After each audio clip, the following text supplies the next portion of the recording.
السلام علیکم. آج لا ایشوز کے حوالے سے ہمارا ٹاپک ہے گزشتہ زمانے کے متعلق دفعہ 4 کا اثر.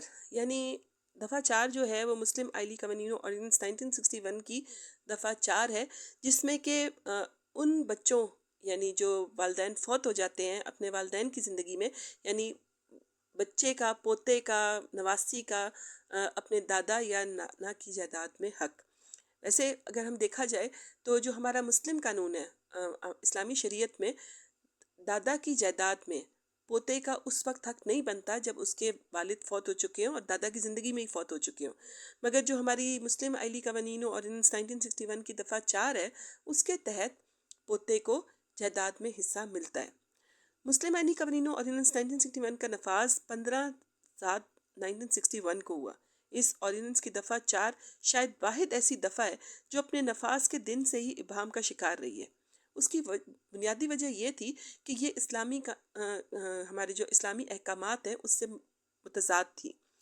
دفعہ 4 کے بارے میں وراثت کے بارے میں ہے، اور اس کے مطابق دادا یا نانا کی وراثت میں متوفی بیٹے بیٹی کے بچے جائیداد کا حصہ لے سکتے ہیں. اسلامی شریعت میں صرف وہی لوگ قانونی ورثہ بنتے ہیں جو بوقت تقسیم یعنی تقسیم وراثت زندہ ہوں.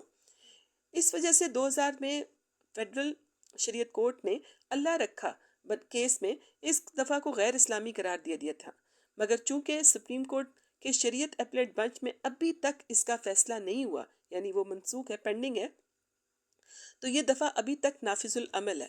یہ سوال اکثر اٹھتا ہے کہ دفعہ 4 کا 1961 سے پہلے کے زمانے پر اثر ہے یا نہیں. 2023 میں ملتان بینچ میں ایک مقدمہ سامنے آیا جس میں ایک اور سوال اٹھا کہ اگر متوفی بیٹا بیٹی قانون کے نفاذ سے پہلے فوت ہو جائیں اور مورث دادا نانا قانون نافذ ہونے کے بعد فوت ہو، تو کیا پھر بھی پوتے نواسے کا جو ہے وراثت میں حق قائم ہوگا؟ ایسے تکنیکی سوال کا عدالت نے بہت مفصل جواب دیا. مگر اس سے پہلے ذرا مقدمے کے مختصر حالات کا جائزہ لے لیں تاکہ سمجھنے میں آسانی ہو. کیس کچھ یوں تھا کہ مدعیان کی والدہ اپنے والد سے پہلے 1950 میں 1950 میں فوت ہو گئی تھی. 1970 میں مدعیان کے نانا کی فوتگی کے بعد وراثت کھلی تو مدعیان کو ان کے متوفی والدہ کا حصہ نہیں دیا گیا. ایک طویل عرصے کے بعد وہ عدالت میں آئے اور انہوں نے اپنے متوفی والدہ کا حق وراثت طلب کیا. انہوں نے کہا کہ ان کا 7/128 حصہ ان کو دیا جائے. ٹرائل کورٹ نے کہا دعویٰ ڈگری کر دیا. مدعیان نے اپیلیٹ کورٹ چلے گئے جہاں ان کی اپیل منظور ہوگی. معاملہ ہائی کورٹ میں آ گیا جہاں جسٹس احمد ندیم ارشد صاحب نے اس معاملے کی سماعت کی.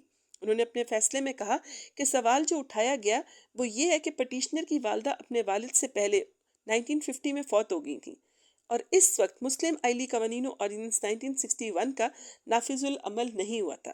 اس وجہ سے پٹیشنر اسے نانا کی وراثت میں حصہ دینے کے حقدار نہیں.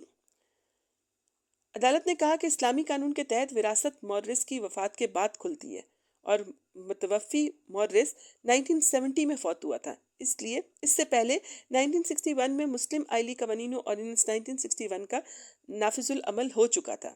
عدالت نے کہا بلا شبہ اسلامی شریعت میں متوفیہ کے بچے وراثت میں حقدار نہیں ہوتے اور صرف بوقت تقسیم وراثت جو بچے زندہ ہوتے ہیں وہی وراثت کے حقدار ہوتے ہیں. مگر مسلم آئلی قوانین آرڈیننس 1961 کی دفعہ 4 کے تناظر میں متوفی بیٹے بیٹی کے قانونی ورثہ متوفی دادا یا نانا کی وراثت میں اس وقت وارث بن جائیں گے جب وراثت کھلے گی.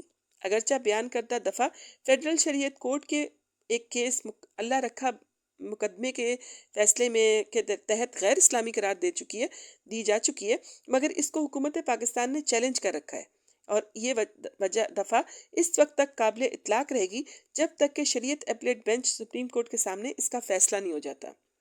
عدالت نے مزید کہا کہ یہ کہنا کہ مسلم آئلی قوانین آرڈیننس کی دفعہ 4 کا گزشتہ زمانے پر کوئی اثر نہیں ہوگا، اس کا اس مقدمے میں اطلاق نہیں ہوتا، کیونکہ پٹیشنر کا حق وراثت اس وقت قائم ہوتا ہے جب مورث فوت ہوا اور مورث کی فوتگی کے وقت آرڈیننس نافذ العمل تھا اور پوری طرح سے کام کر رہا تھا. مسلم آئلی قوانین آرڈیننس 1961 کی دفعہ 4 کے اطلاق کی ضرورت یہ تھی کہ وراثت جس وقت کھلے یہ آرڈیننس اس وقت کام کر رہا ہو، اور یہ بات ثابت ہوتی تھی کہ مورث کی وفات کے وقت آرڈیننس نافذ العمل تھا. اسلامی قانون کا یہ اصول ہے کہ جیسے ہی کوئی مسلمان فوت ہوتا ہے وراثت کھل جاتی ہے. محض میعاد کی بنیاد سے یا وجہ سے کسی شخص کو وراثت سے محروم نہیں کیا جا سکتا۔ نظر ثانی کی درخواست منظور کر لی گئی اور پٹیشنرز یعنی بچوں کا دعویٰ ڈگری ہو گیا۔ یہ کیس 2023 میں اس کا فیصلہ کیا گیا اور CLC میں رپورٹ ہوا تھا۔